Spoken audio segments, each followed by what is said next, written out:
All right. So we got the world. So like for me, I've been thinking like in matters of this reading, how it applies to me, what I see, where it resonates for me. I'm sorry, I'm just like it was in my way. Is that yeah, we have very hard opinions about love and partnerships, and maybe and possibly for some of us even trust issues, you know.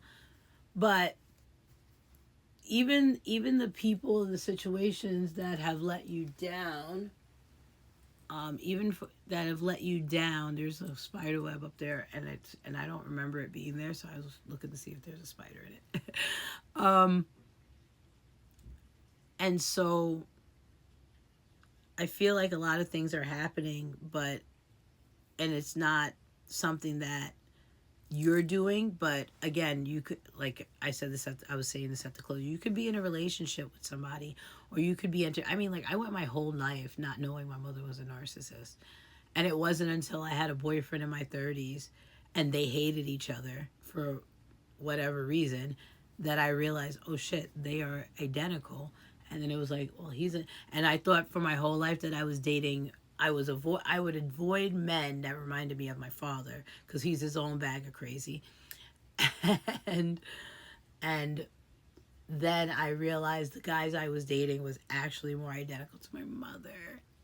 Because I would never, like, my father was violent and explosive, and I would never date like a guy that would, be violent. I'm not you put your fucking hands on me, I might don't. um, and and so I always was like, well, as long as I avoid that. So then, I dealt with a lot of emotionally abusive men, where they would say things, or and then you were just, you start off really nice with people, and then you're like, how did we get here? Why are you yelling at me? Like, where do we get where it's like okay to say crazy shit and like not be mindful and considerate of feelings here? All right, I'm gonna need you to exit, sir. Anyway, so go back and watch the rest of the reading. If you want to get the gist of this, and I'm going to get ready because I don't want to waste the whole. So our outcome is the Six of Pentacles. Okay. I wanted to see if I should keep going. Sometimes I do, sometimes I don't, but it was like, no, you're done. So the Six of Pentacles speaks to fair and equal treatment, getting your fair share, knowing your worth, knowing the value of a situation, and weighing accordingly. So I guess I like this because this is about the sun and this is a theme. And so you guess your theme is for you to make sure that you are cutting ties with the things that aligned you with the things that didn't serve you, you know? And I mean that's a damn good theme. And that's the thing, like the message on Sunday is usually so like it's very square, right? It's like structured. This is what you need to do. This is what it is, you know? It's like B9. You sunk my battleship. I don't know why I just looked at the cards, so I'm gonna start over and not. I almost just looked at the I like to pull them blindly so that we delight in the magic that is us. All right. And if I get the one that I just accidentally saw, I'm gonna lose it. I'm gonna bug out about it. All right.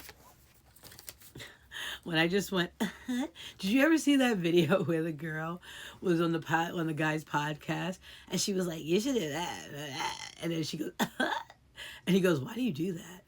You do." Before you say anything, and like sure enough, she was saying it, and that's what I just tipped at. I was like, "Ooh, why did I do that?" Squirrel. All right, so I'm just gonna pull this. Let's see what I'm so excited because I didn't get to do the. I guess was the last time I saw you Friday, and you guys didn't see me yesterday because I had a big event yesterday, so that's why you didn't see me. Ooh, so we've got the 10 of Swords. What does this say? The end of a difficult situation. Embrace the change and expect things to get better now. Recovering from an addiction. So, yeah, it could be addiction to shitty men. But That's what, so that's kind of like, there's this whole reading has been about nines. This is saying goodbye to the things that make you feel small, the things that make you feel like you're not fruitful and abundant and prosperous. Um, this is demanding value and the meeting of your standards. All right, let's see what we got next. I want to see. Okay, so we've got self-love, duh, your path, and gratitude. Self-love. And that Leo full moon, you know, Leo deals with children, and that includes your inner child. Let the wall fall that separates me from my own vulnerable inner child. I long to take care of myself like never before. And then we've got your path, and it says, Dear Lord, help me trust that there's a plan far beyond what I can see through my fears and illusions. So that's a good affirmation. Gratitude. This is great. Fill me with abundance for all you give. May I be a vehicle for you wherever I go. That's cute. And I said, I promised myself, excuse me, and I promised myself I was going to be better at, you know, putting my content across the platforms. Okay, we've got Gemini for our karma card, and it says, what you want to be known, what is believed about, use the quickest way in. So I do think still this is about cutting cords and getting your point across. But it doesn't necessarily mean you need to use words to do that. We pulled this the other day. I think I'm going to pull a different one. Oh, you know what? Fuck it. I think I want to pull another one, though. And I'm going to try to read them as quickly as possible. And hopefully we don't have a finale, too.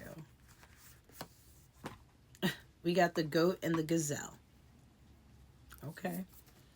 Because the gazelle is like the second to last. All right, let's do gazelle. Like we already got that like 2-3 days ago. Gazelle. Separation, walking away, endings. I think we got this on Friday. On the full moon.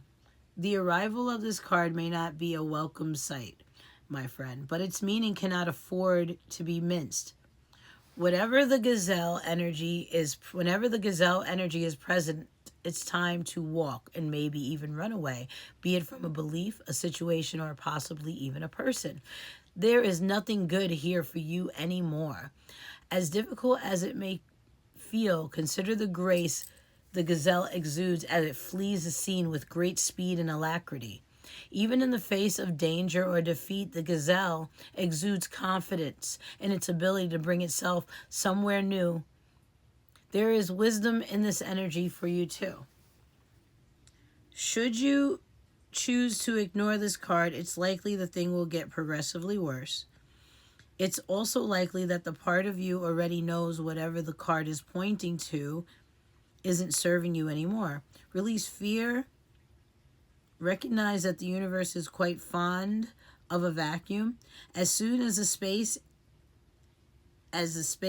this situation is taking up is cleared out, something bigger and better will soon come take its place. Yeah, I'm going to have to do one more, but that's okay. If change, I can't see. It's dark, a little darker than it showed. If change is something you resist or maybe even downright fear, now would be an excellent time to explore why. Often, this fear is linked to one's definition of safety, stability, and comfort. Trying to find the balance between the necessary growth that only comes from pushing ourselves outside of our comfort zone and the need to feel safe can be an arduous task. However, as we grow, change, and evolve, so do our comfort zones.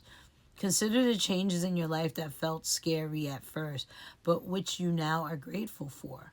Then consider this moment could be one of those catalysts too. Yeah, I'll do one more because I felt like pulling the goat because I felt like we just had the gazelle. And yeah, we'll do the finale 2 of 2 after this, just to